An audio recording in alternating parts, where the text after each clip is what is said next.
Hey everyone, FinTech here. Now you'll probably notice that I'm not in my usual apartment. Well, that's because right now my apartment's flooding issue is finally getting fixed, so my insurance put me up in this hotel here in the middle of downtown.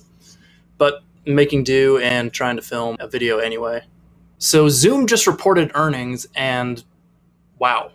In my video predicting what I thought Zoom would report for earnings on August 31st, I predicted that they would report earnings between $534.5 million conservatively up to around $575 million on the high end. This would be a beat of either 7.8% or 15% compared to expectations. And while I wasn't wrong that Zoom did in fact beat earnings, I was a little bit off in the magnitude of that beat.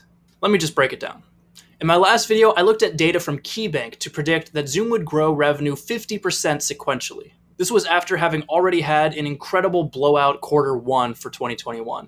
Instead, rather than growing 50%, Zoom grew 112% sequentially, more than doubling its revenue. They reported Q2 revenue of $663.5 million, or a growth rate of 355% in revenue year over year. Let me say that again. Zoom grew its revenue from $328 million to $663 million in one quarter. I mentioned in my last video that Zoom is my best performing stock ever. Well, my best performing stock ever just doubled its revenue in a single quarter. Now, with this incredible earnings report, Zoom obviously had an incredible rise in its stock price. So now the question is Zoom still worth it after this new stock price rise? Well, I personally do think Zoom is still worth it at its current price. Now let me explain why.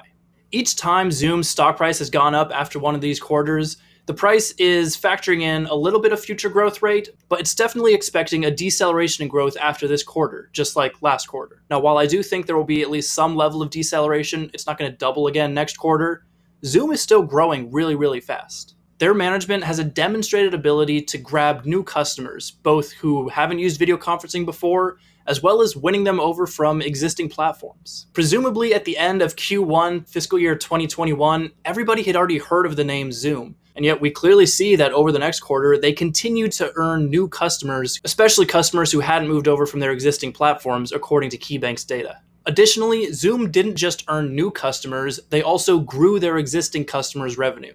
19% of Zoom's growth came from existing customers. Remember, companies are still feeling the headwinds of everyone being stuck at home, and yet they think it's a good investment to spend even more money on Zoom than they were before. This is the sign of a good product through and through that helps companies get their work done. Couple that with good management, and you have the formula for a winning company that can take over the world the same way that companies like Amazon, Microsoft, and Netflix have in the past. At this point, I don't have any more information than the rest of you do. The earnings numbers look spectacular, and I expect Zoom to continue to grow for several more quarters. So that's just my quick update on Zoom after its earnings reports. There are quite a few companies in my portfolio which have reported earnings in August, so if you want to watch my August portfolio review, which will be coming out in a few days, I'm going to do the same coverage for each of those companies. With that said, I hope you enjoyed the video. If you did, make sure to leave a like, and if you don't want to miss any videos in the future, make sure to subscribe. I'll see you next time.